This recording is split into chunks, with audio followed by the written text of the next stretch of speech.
Hey, what's up, everyone? Renee back here at New York Film Festival with another nice Q&A session for all of you. This morning, I got here bright and early before 8:30 to make sure I was early in line, even though I was not one of the early people here. There was a whole bunch of people here already for a very busy day of screenings, and I knew it was going to happen because obviously everyone is looking forward to checking out the latest movie by Pedro Almodóvar, and this is no exception. This is a movie that stars Tilda Swinton and Julianne Moore, along with John Turturro. A very sweet and endearing movie about connection, friendship, empathy, life and death, things like that.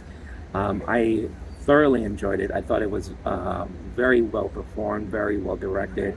As with a lot of Almodovar's films, I think Tilda and Julian has some of the best chemistry I've seen on screen together so far throughout out of all the movies I've seen this year. But enough about me talking about the movie itself. You're here to check out the press conference with Pedro, Tilda, Julianne, John Turturro, all in attendance. So without further ado, here is the full Q&A session press conference that I saw this morning. So I hope you enjoy it.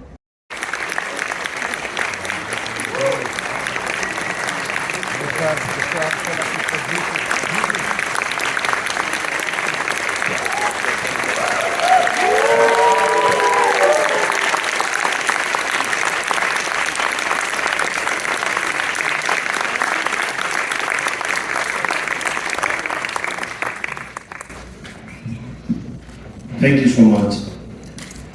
Thank you to all of you for being here for our centerpiece press conference. I don't think our guests really need any introduction, but I will just say from the end, John Turturro, Julianne Moore, Tilda Swinton, Pedro Almodóvar, and Carlo Marcantonio is going to help with interpreting. Thank you all.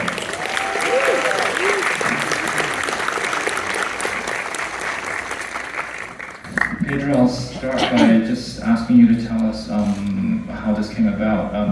There's been talk of you doing an English language feature for some years, and you sort of tested the waters by making a couple of short films in English, both of which we showed, one of which was with Tilda.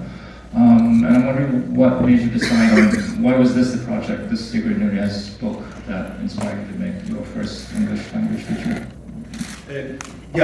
Actually, I read the book of Sigrid Nunez, and I also read before, I knew her before, with the novel called A Friend, about that it's also became a movie with Naomi Watts, and I was hooked about one situation, not the whole book, because Sigrid narrates in a way like she's going like that, and everything that happened, she meets in the street, and she meets the neighbors, and she meets cats, and she talks about the cats. I mean, it's very difficult to adapt that to one script. So I made the choice of when the protagonist, Julianne Moore, I put also the name Ingrid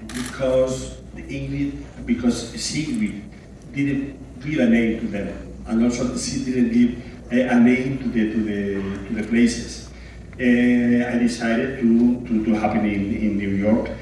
And what I was hooked is that this lady, that is very busy, suddenly knows that one of her best friends of the past is very ill and is in a hospital. So she went to see her. And immediately she discovered that the ill one, I mean the Tilda Swinton, needs to talk.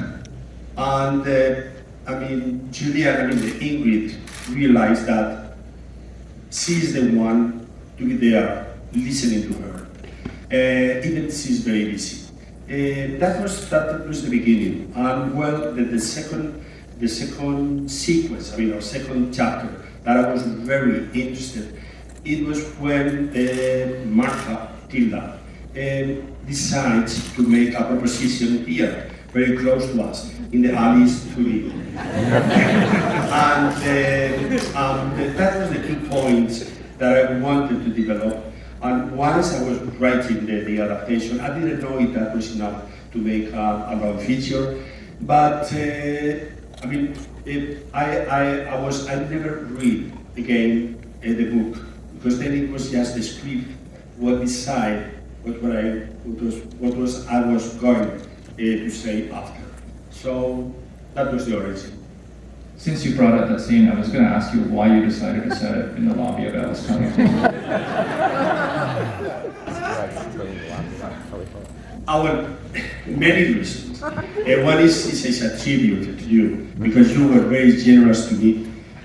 My whole career, I mean, this is really, I feel here like at home. If there is a movie that is not coming here, I will be very miserable. I will feel very unhappy. And also because I wanted, I mean, I didn't want to make a tourist movie, because I mean, New York is so beautiful to shoot that sometimes I was avoiding to make a wonderful view of from this corner in an studio. I mean, that big wall, big window. I mean, you can see Columbus Circus, and also you can see these paintings, these pop paintings on the wall, just in front of the right side. That I think it was perfect to say we are in the heart of New York. And also the idea it was that they came to see Trip to Italy, Viaggio to Italia, by Rossellini, that is one of my favorite movies. And also, you know, it was very moving and I think we recorded that part, because also Sigrid came. Sigrid was very, very interested in looking at them, Sally, because that part of the dialogue belonged to Sigrid, and she was very moved. She was the whole day with us, and also, I mean, just for me, it was, I mean, I have so many memories that all of them were, I mean, accompanying me in that moment, and also, as I tell you, it was a way for me to say thank you so much. Thank you. I want to bring in your amazing actors. And maybe you can talk about both Tilda and Julianne, because this is a film that's so much about female friendship, and it's not just about, you know, each one of them. I think, you know, we know that Tilda and Julianne are both extraordinary actors in their own right, but there's something really beautiful about how they work together in this film. And I was wondering it's a duet, and I'm just wondering how you thought of, you know, putting them together, because it's that connection, how they look together, how they look at each other, how they are with each other is so important throughout the film.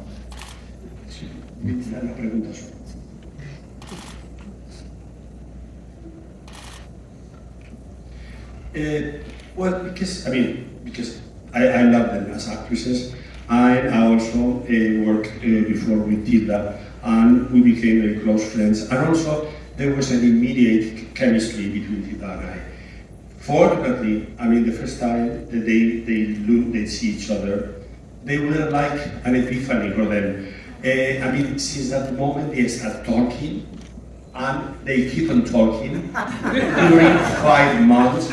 There was a moment that I went to them and said, there is any subject that you didn't touch, because they were talking all the time, which means that there was an immediate chemistry between the two. And also, I choose them because physically they are very different. Also the characters are very different. Pero en cualquier caso son dos mujeres valientes. But in any case, they're two very courageous women. Cada una a su modo. Each one in their own way. Tilda se ha enfrentado a la muerte muchas veces. Tilda has faced death many times. Por su profesión como reportera de guerra. Because she is a war correspondent. Y Julianne es muy inmadura con respecto a la mortalidad. And Julianne's character is very mature as regards mortality. Entonces escribe relatos de autoficción acerca de este tema. So she writes self-fiction about this very topic. Entonces, que Tilda le haga la proposición de acompañarla en las últimas semanas para Ingrid es una gran aventura. So that the fact that Tilda asked her to accompany her for these last few weeks of her life is really a great adventure for her. Ella en el fondo también es una aventurera como Martha. Because in the end, she's also an adventurous, someone adventurous like Martha. Y cuando te decides por un casting, lo haces a base de intuición. And when you decide to cast people, you do it based on intuition. No hay una forma, como te diría, exacta de decidirte. Lo haces por intuición. Yeah, there's no precise science. You do it by intuition. Pero mi intuición funcionó muy bien en ese caso. Very well. Because it is very important that they became very close friends, because that friendship, it is in the screen. And also the movie, talks about mortality, but also talks about the empathy of someone, to be close to someone, because sometimes this is the best you can do for a friend. Even without talking, you don't need to talk. Probably what you need is just to know how to listen. And that is the more difficult part of Julianne's character, and I think only the great actresses knows how to listen, and the spectator can see in their eyes what the other character is saying. So, I got the intuition that Julianne was perfect for that, and really, she was perfect for that. And also Tilda has this kind of, body that looks like, these bones here, I feel so envious. And also of their nature, and I was telling them, in the 2 weeks or 3 weeks, I don't know how, that we were in Venice, and I gained 3 pounds, and they are the same. They don't gain any weight. It's a privilege. So Tilda always reminds me like someone from other dimension. That it was also perfect for this courageous woman that also can talk about war, can talk about death, can talk about loneliness, can talk about everything that is losing with the illness, and with this kind of dignity, and also celebrating everything, every small detail of the daytime. So, thank you, girls, and thank you, John. I wanted someone that was before with the 2 of them. So Johnny was also the perfect person to have an affair with Tilda and with Julianne. And thank you. I'd love to hear you all talk about your response to the material and working together. Tilda, maybe we'll start with you. Well, I had the privilege to have worked with Pedro before on the Human Voice, and I'm trying to remember some exotic story, but there isn't one. He just sent me an email with this script.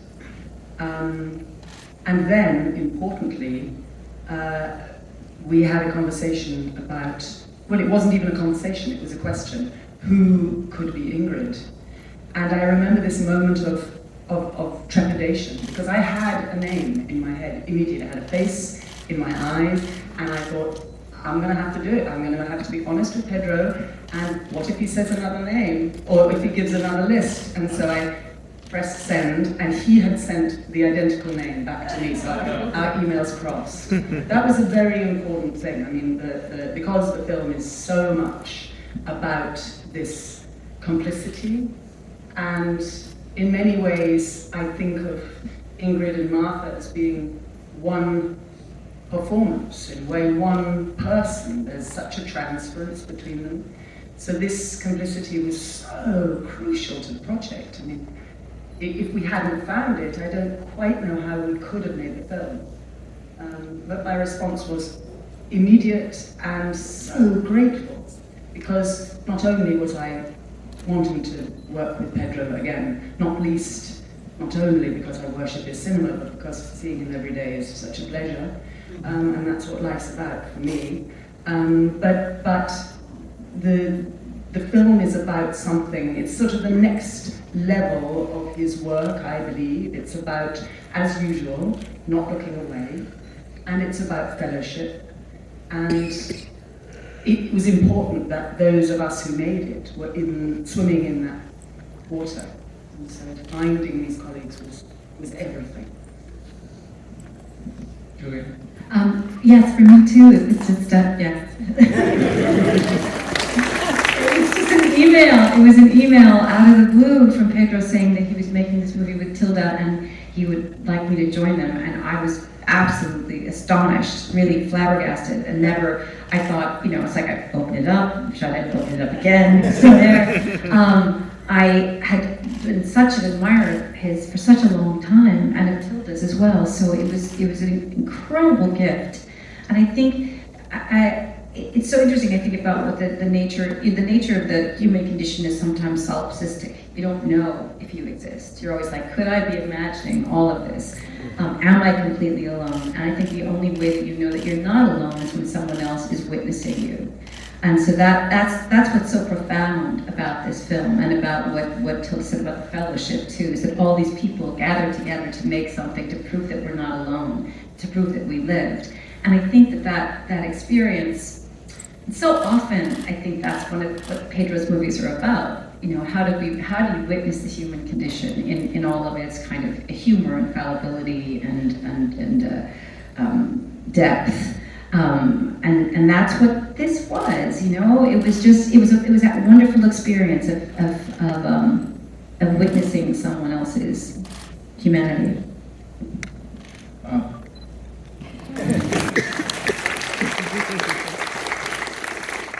John, I wanted to bring you in as well.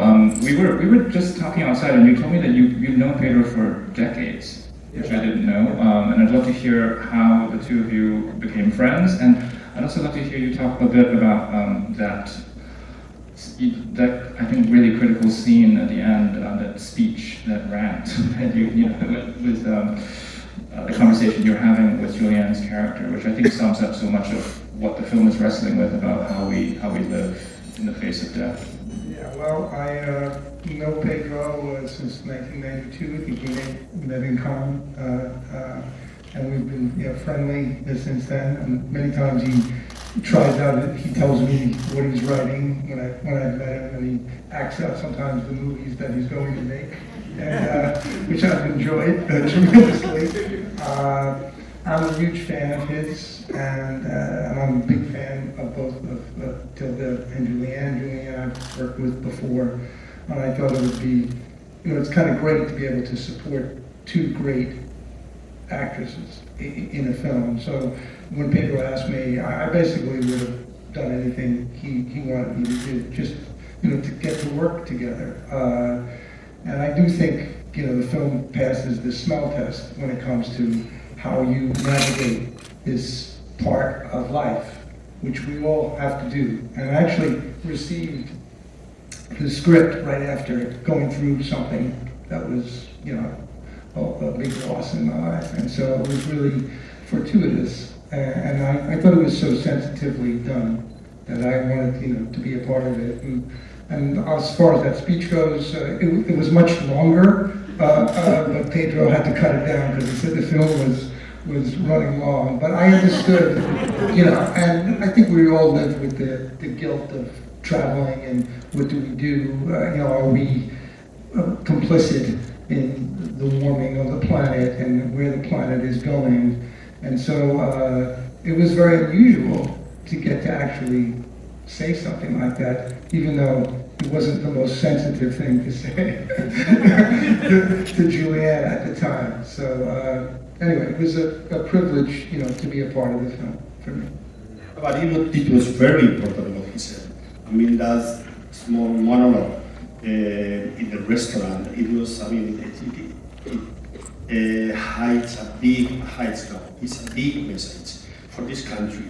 El hecho de que hable de una situación tan cercana al ciudadano americano, como que vayan unidas la ultraderecha con el neoliberalismo y que hable de ello como una catástrofe es muy importante, sobre todo en estos momentos además que estáis en elecciones. So this is really a very important topic to think about, particularly for American citizens, because part of what he's talking about is how neoliberalism is going hand in hand with the far right. And right now in particular, right, as the US is in the midst of these elections. Y resulta un poco antipático hablar de una especie de apocalipsis junto a una mujer a la cual todavía le gusta mucho y que está viviendo su personal apocalipsis. And, you know, it's maybe bad taste that he's talking about the apocalypse in front of a woman who he's still attracted to, and also a woman who's going through something similar to an apocalypse. Pero no solo el mensaje de él es muy importante, políticamente hablando, pero también le da al personaje de Julianne la oportunidad de enseñarle cómo uno puede vivir en esa situación. O sea, por supuesto, ella dice, es doloroso. Yo estoy viviendo con una mujer que me la voy a encontrar muerta en cualquier momento, pero he aprendido con ella a celebrar cada minuto del día con el mismo entusiasmo que ella lo hace. Es muy importante, para mí esa conversación es esencial. So for me, it's really an essential conversation that happens because even though, of course, it's painful for Julianne's character to hear this, she also learns something from that conversation, and she learns a way to sort of stand beside the pain and beside the reality that she's having to face in a way that she's still celebrating life. And for this reason, that conversation is critical. Entonces, digamos que el papel de John cumple la misma función que cumple el de Ingrid con Martha. O sea, él la va a ayudar a los pequeños detalles como buscar un abogado, estar con ella, estar con ella.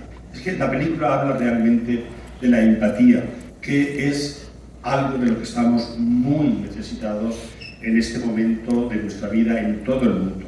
Es algo universal, desgraciadamente.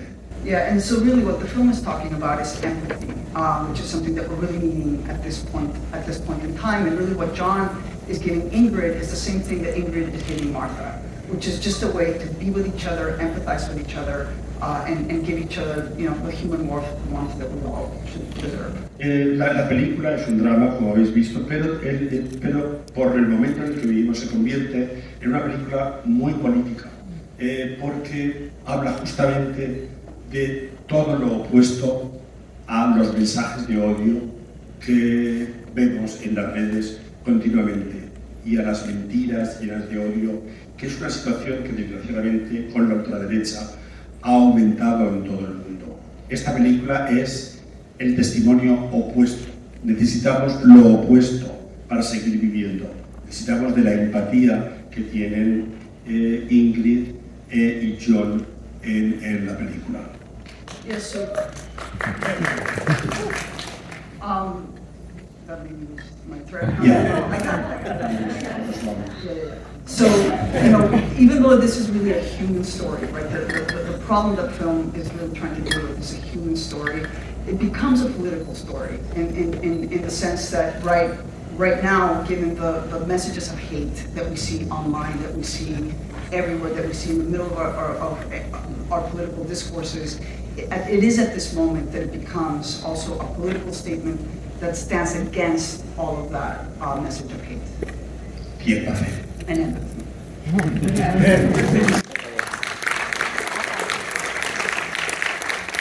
I'm going to just ask one more question and then we'll open it up.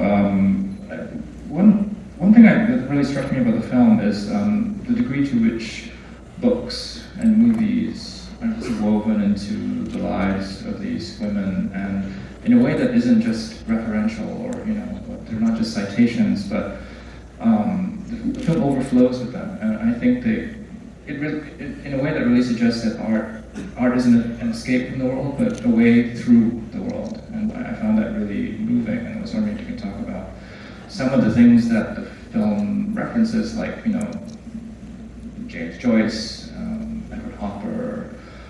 The list goes on, but I'm just wondering about that choice. Yeah, I mean, that was not in the novel, but I remember very well the death and John Huston, and I remember a photography of him when he was shooting, and he was with this in here for the oxygen. He was very ill. And I remember that I thought, I would like to end like him, if I could have the same talent. And I didn't mind the illness, because it was full of life. And so, I thought about the snow like a kind of epiphany and reference that appears 3 times in the movie. And because it was, the last paragraph of James Joyce in Dubliners of the Dead are so moving, talking about the dead and the alive people, that I wanted that purity for me, not just to keep it with me. So and actually there are the 3 moments that appears. I think they are very. I was very moved all the time. The first, when she's at the hospital, and the second one when Tilda repeats with the actor the words of James Joyce, and at the end, with that kind of transference that the character of Tilda has with Ingrid, that there is, like in persona of Bergman, there is a kind of, it's not the reincarnation, but it's a transference. Ingrid is much stronger at the end, and that strength she inherited from Martha. So Ingrid made her own version of the words of James Joyce related to their experience together. So she talked about it falling on the swimming pool, falling on the forest that we walked, and you couldn't, and you. So and I was extremely touched when just listening to them when they say this. So it was, for me the cinema is not only something that I do, it's not only something that I see. It is part of my experience as a spectator. So and I talk about my experience. My experience could be everything, but also include the movie. And it's not the first time, but they decided. She decides to stay a whole night watching movies. What I mean is that watching movies is also a way to fight against death. And she sees several chances of Keaton that I thought that it was the most funny images that I could show them. They keep watching Carta de amor de una desconocida de Max Ophuls. Letter from an Unknown Woman, Max Ophuls. Very sad love story. The love story should be sad to be good. At least it's the one that I like. And also at the end, she's really growing at. Oh, you told me that you will have the death. And she said, oh yes, I think. You wanna see it? Yes.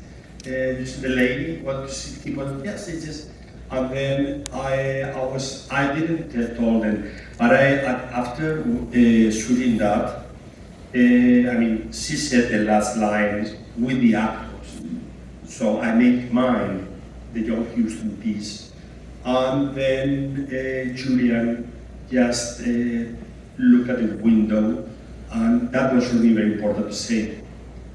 It's dawn, and you are alive. And when I watched that part of then I had to go to the toilet to cry about it. Because this is ridiculous that our director is crying. Yeah, it's that serious. But I was very moved by then. And so as I told you, the movies are part of our lives, and that means many things. And in my filmography, they are very important to tell, to not only the name, but sometimes the characters explain themselves, just telling the story of one movie. Okay, we'll take some questions. Okay. It's quite hard to see from the stage, so maybe the mic runners just want to go to whoever has hands up. Yes.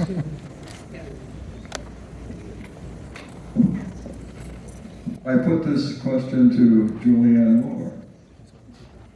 The title of Sigrid Nunez's novel derives from a quote by Simone Weil. The love of one neighbor for another in all its fullness is expressed in, what are you going through? One of my daughters lives downtown in the same neighborhood as you do, and she believes, as I believe you believe, as I know this beautiful film believes, that New Yorkers still care for each other. I'd like your thoughts on that. Well, I bet I walked by your daughter downtown. I think that, that's one of the things I loved about Sigrid's book.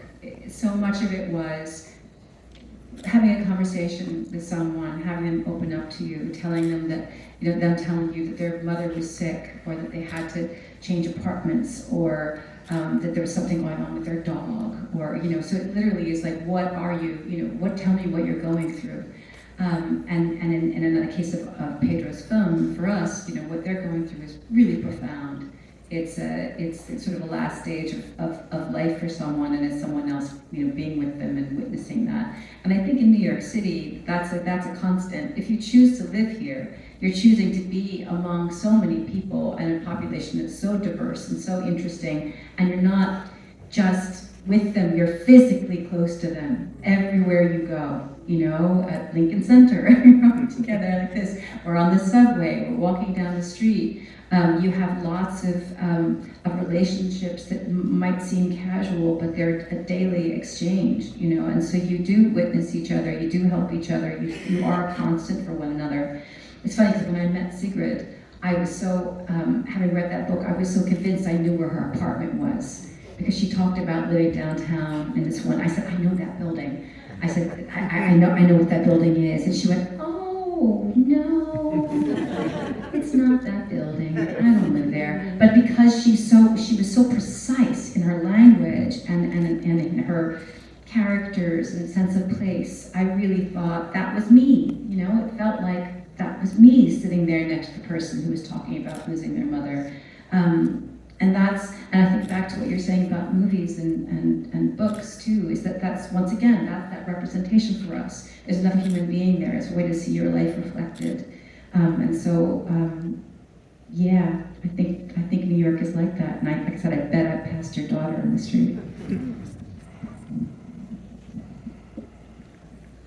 One of the ways the complicity between the two women shows itself without words is that they dress for each other.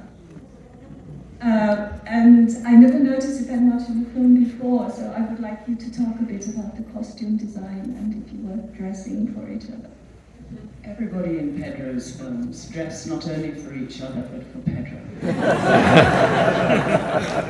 That's what colour's for. But I think you're absolutely right. I think that's a beautiful point. There's something about the way they give each other shape. It's almost like they are a mirror for each other, but they give each other form. And as Pedro's mentioned, they do affect each other. They do evolve in the nature of their complicity. Ingrid changes. She starts this story terrified of death, and she's asked to do something that's really, really challenging for her. And she finds it, and she even is aware that she finds it. She tells John's character, I'm learning from her. She can feel it moving. And I think that Martha also, who has said that she doesn't want to be alone, she's alone at the end. She finds the courage and she's filled up with the love and the witness of this old friend. And there's something about this ancient friendship that I want to mention, because we all, even young people, have old friends. And there's something about having an old friendship that then is interrupted for a couple of decades, finding someone again, and knowing that you can go straight to the important stuff, because all the sort of, you know, what did you do last week and what about that affair that only lasted for a month? You don't need to even bother about that. You can go really to what's important, what hasn't changed about you. And there's something about this relationship between these two old friends who haven't seen each other for so long that that I think is very particular, but at the same time, I mean, it's particular on screen. I mean, it's very rare that we particularly see a relationship like this between two women on screen. But we do have these relationships, and we also really rely on them. I mean, the question of reliance, the three things, this is one of the things that I loved about the screenplay. You asked me what my response was to the screenplay when I first read it. I've always believed that there are three things that will always get you through: art, friendship, and nature.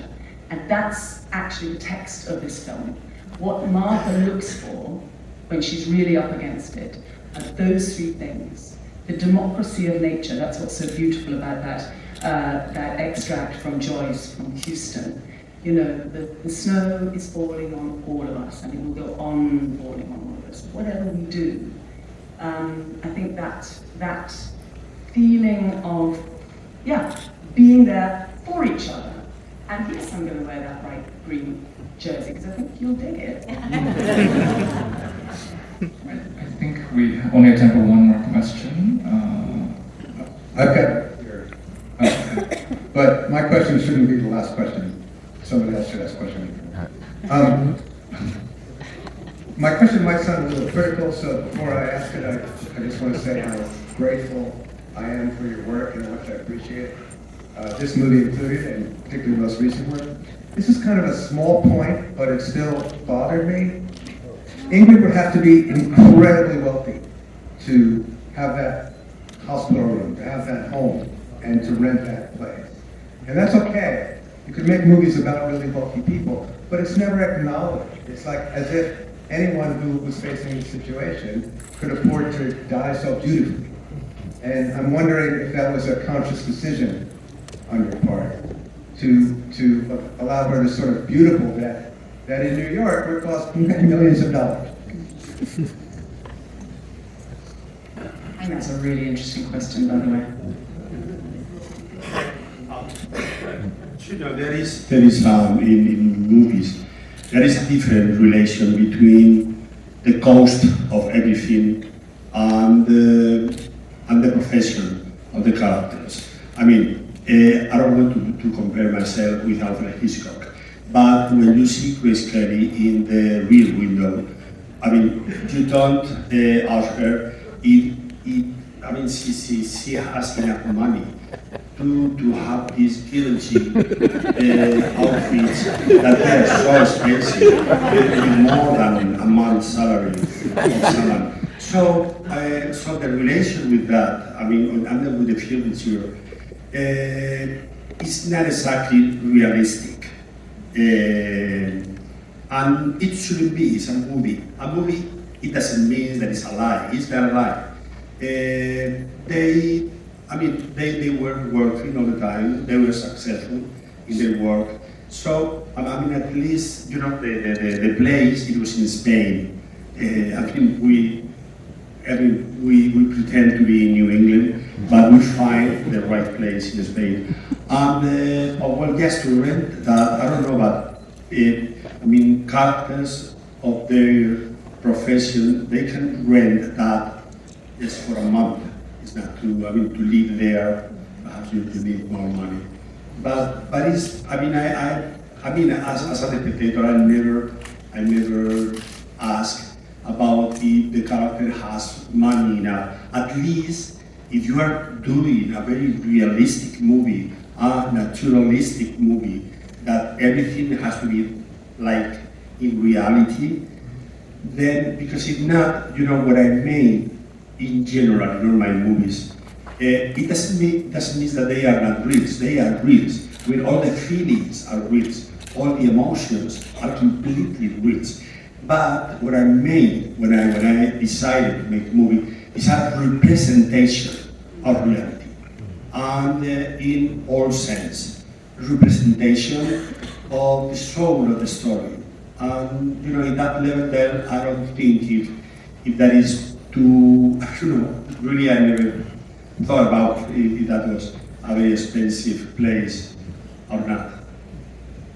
I think that was an interesting question and an interesting answer, and probably an okay place to end. Yes, you're all okay with that? Yeah, I think we can. Thank you so much.